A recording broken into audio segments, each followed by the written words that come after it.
Good morning, beautiful people. Hope everyone is blessed today. I think we're all blessed anytime that we are able to wake up.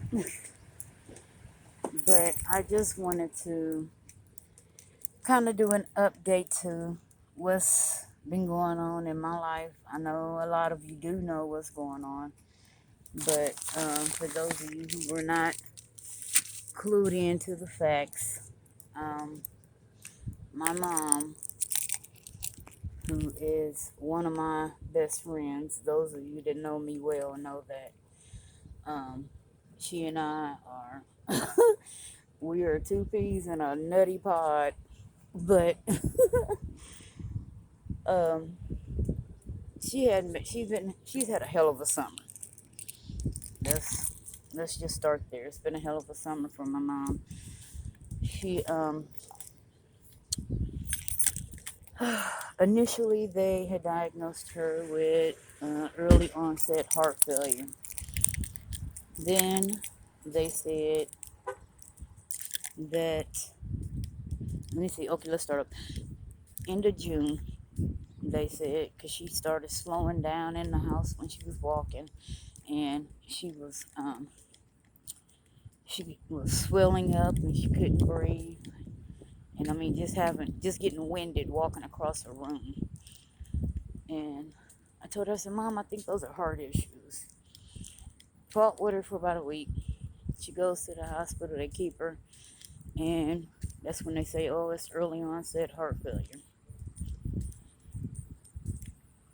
Okay.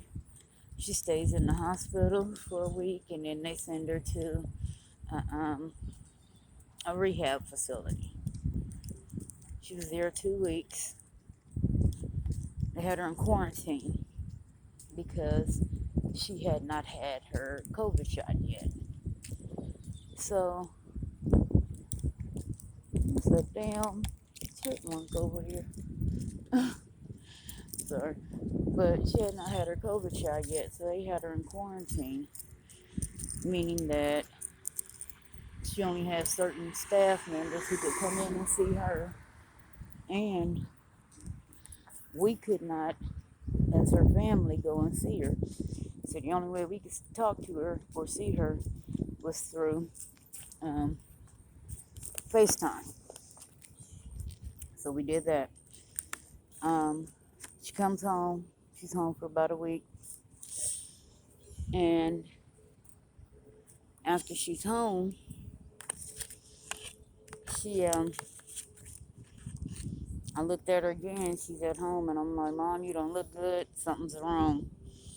She's like, oh, you always think you know this and that. I'm like, I don't know what it is, but something's wrong. Well, turns out, get her to the doc. Well, we get her to the ER. They admit her again. This time they say is um, kidney disease, kidney failure. Now we have family history of kidney disease, and she and I both know that she has it and I have it, but it was pretty controlled, and now hers is all out of whack. We couldn't understand that.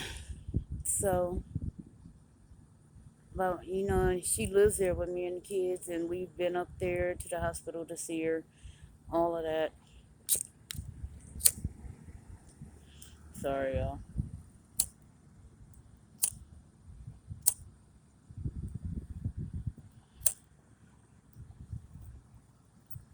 There we go. So we were on our way back up there to see her one day, and she goes, "No, don't come, don't come." We're like, "Why?" I tested positive for COVID. Now, to me, I believe she had it the whole damn time. That this is what caused all of these other issues. So she has to stay in the hospital and be quarantined. They were giving her medications and everything. And one thing I can say before all of it, before she even got to the hospital, she has a CPAP machine that she's supposed to use at night. She had been using it all day, all night because she could not breathe. And I believe that's because it was, the fluid that she was retaining and the the all of the things that it was causing to go on with her. It was taking, putting that pressure on her heart to pump that blood into her lungs to get that air circulated. So, anyway, she comes home, and this time they have her on oxygen. And just to let you know, the kids and I, we quarantined after we found out she had it, and we were all negative. Um, so then she'd come home, and I just kept looking at her, and she just looked sad, and she didn't look like herself, and she was real kind of mean, which, if you know her, is really not in her nature. She's really a goofball. Where do you think I get it from? I get it from both parents. But um, just sad, depressed, mean, and you know, I she was having a breakdown, and then I was having a breakdown because I totally was not used to my mother being like that. So it was something different for me.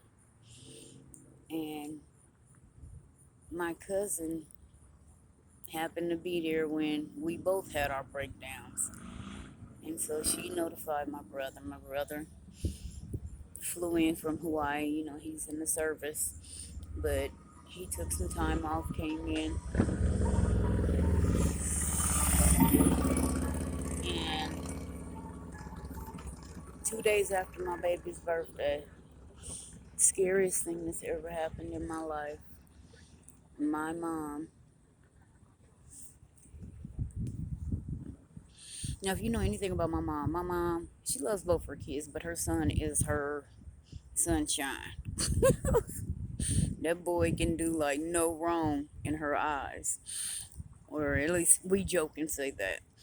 But the day he came home, I went and picked him up from the airport, and we did a little running around. He came home, and he's like, "Mom, Mom." And she's just like, kind of grunted at him, but never said anything. And we had her set up in the living room because by her being set up there, her machine was like centralized, and she would have access. She would be able to go to the kitchen, she could go to the bathroom, and she could go um, out on the porch if she wanted to. And she never really said, I went ahead and I cooked, and she never really said anything to him that day. And I went outside. Let's see, the kids were in their rooms, and where the living room is set up, there's two couches, and then there's a big, like, comfy chair. And so my brother was sitting in, like, the big, oversized, comfy chair, and mom was on the smaller couch, and I went outside to have a cigarette. And thank God I came in when I did, because she was sliding off of the couch, and I believe what kept her from falling all the way was the fact that there's a coffee table there.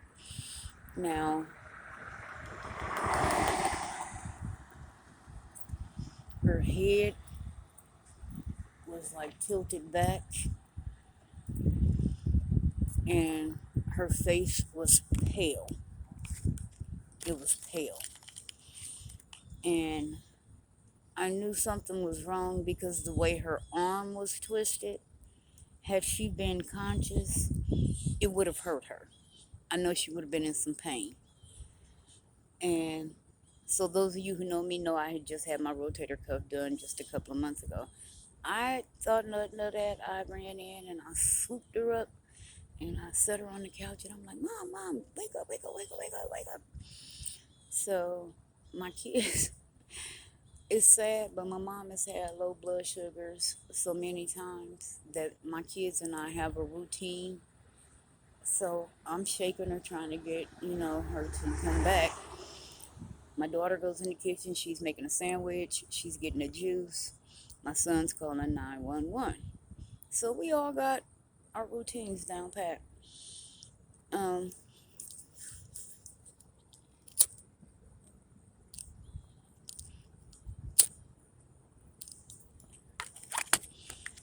I'm checking her blood sugar because I'm thinking it's done got low. The meter just says high. And I'm like, okay, I know how to check a blood sugar, but maybe I did it wrong. So I check it again. It still says high. Now, at this time, thank God the rescue squad was only like 2 to 3 minutes away. They pull up, they come in, and they can't get her to respond. She's non responsive. So they carry her out to the squad, and they told me that we're going to be doing lights and sirens. I'm like, okay. So I'm in the house trying to gather up the usual shit that we take to the hospital with us for her. My brother's outside, and I think he's on the phone with his wife. And I did notice that they had not pulled off from the curb yet. And it was just kind of like, well, what the hell are they doing? So once we get there to the hospital, instead of them putting us in the waiting room, they take us back to the family consultation room. That was clue number one. And it was just like, okay, what are we doing here? We waited. We were there for about 2 hours or so, and nobody had come back. So my brother and my son are like, just sit down there, come back. And I'm like, no, somebody need to tell me something is going on.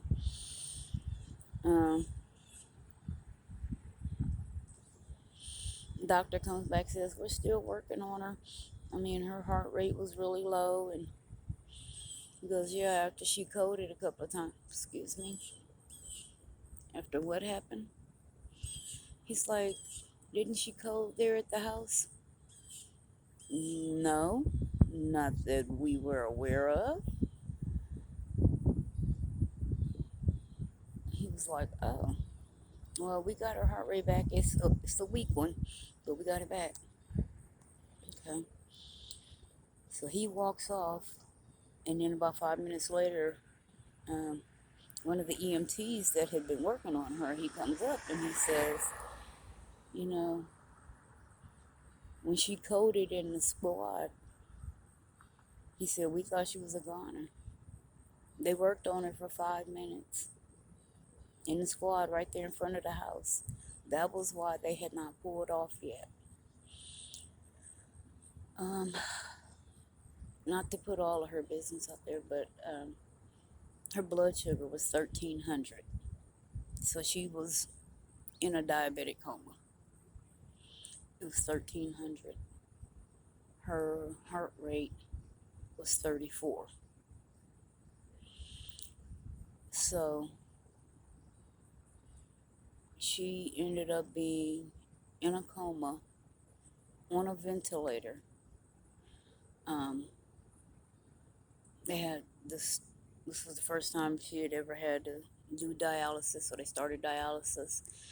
And then they had a temporary pacemaker on her. So I had to sign the paperwork because they were going to put a permanent pacemaker in her. So I signed the paperwork for them to do it. But God, they ended up taking the temporary pacemaker off of her because her heart started beating on its own. Right now, it's beating at 86. Yeah, on its own. But God, her blood sugars are still a little high. We're working on trying to get her vision back. the dialysis. They're working on that. They saying, she may or may not have to have it long term. It's just a guessing game at this point. But she's here. It took her a little while to wake up out of the sedation. She had been in that coma for 2 weeks. And they were even talking about putting a tracheostomy in her. But God, can nobody tell me what God won't do for you? They can't tell me what He won't do for you. Because in your darkest hour, that's God's time to shine. In your darkest hour, that's His time to shine. Give Him your cares and your worries. Set them at His feet. And you step back and let Him do what He is supposed to do. She's doing better day by day. She's talking. She's breathing on her own. Right now, they're getting her movements and motions together. She loves for you to sit right next to her so she can squeeze your hand. And she does talk. It takes a little bit of time, but she'll talk to you. And those of you that know, she's still talking ish. So, she's back on the mend.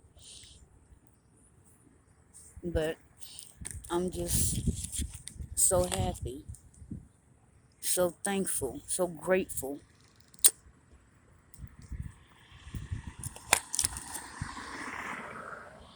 to have my mama back. And at this time, I want to say thank you. Thank you, thank you to everyone who had a kind word to say, everyone who said a prayer for my mama and my family, everyone who has called, texted, emailed, inboxed, come by. Thank you. Everybody who she may have just passed through your mind and you said, Jesus, Jesus, Jesus. Thank you. We truly felt the love. And baby, let me tell you, my family, we are surrounded. We are prayer warriors, but we are surrounded by prayer warriors. And them prayers went all the way up to God. Let me tell you, He heard them. And He probably got tired of people calling on her behalf, but He was on the main line. And we told Him what we wanted, and He answered.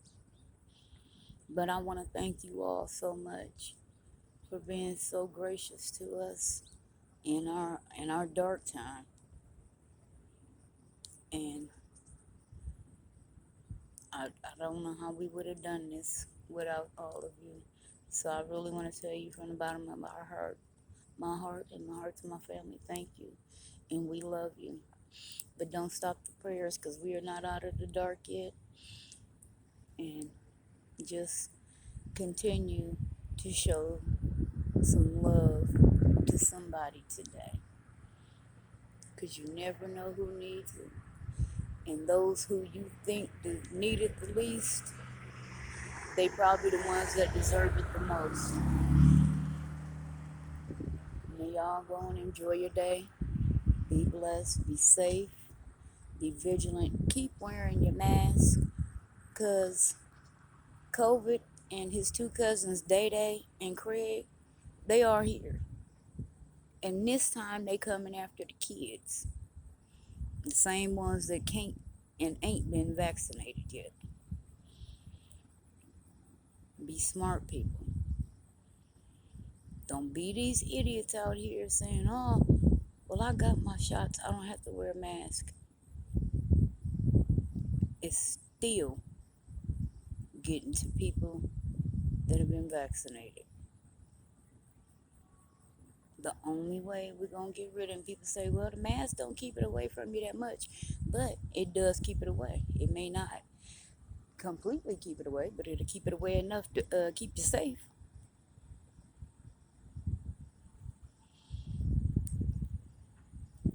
I need y'all to be smart. This is your life you're talking about, and you don't get another one. This is not a video game. This is not reset and you get 3 more. That's not how this works. That's not how this works at all. This is a janky lighter, let me tell you.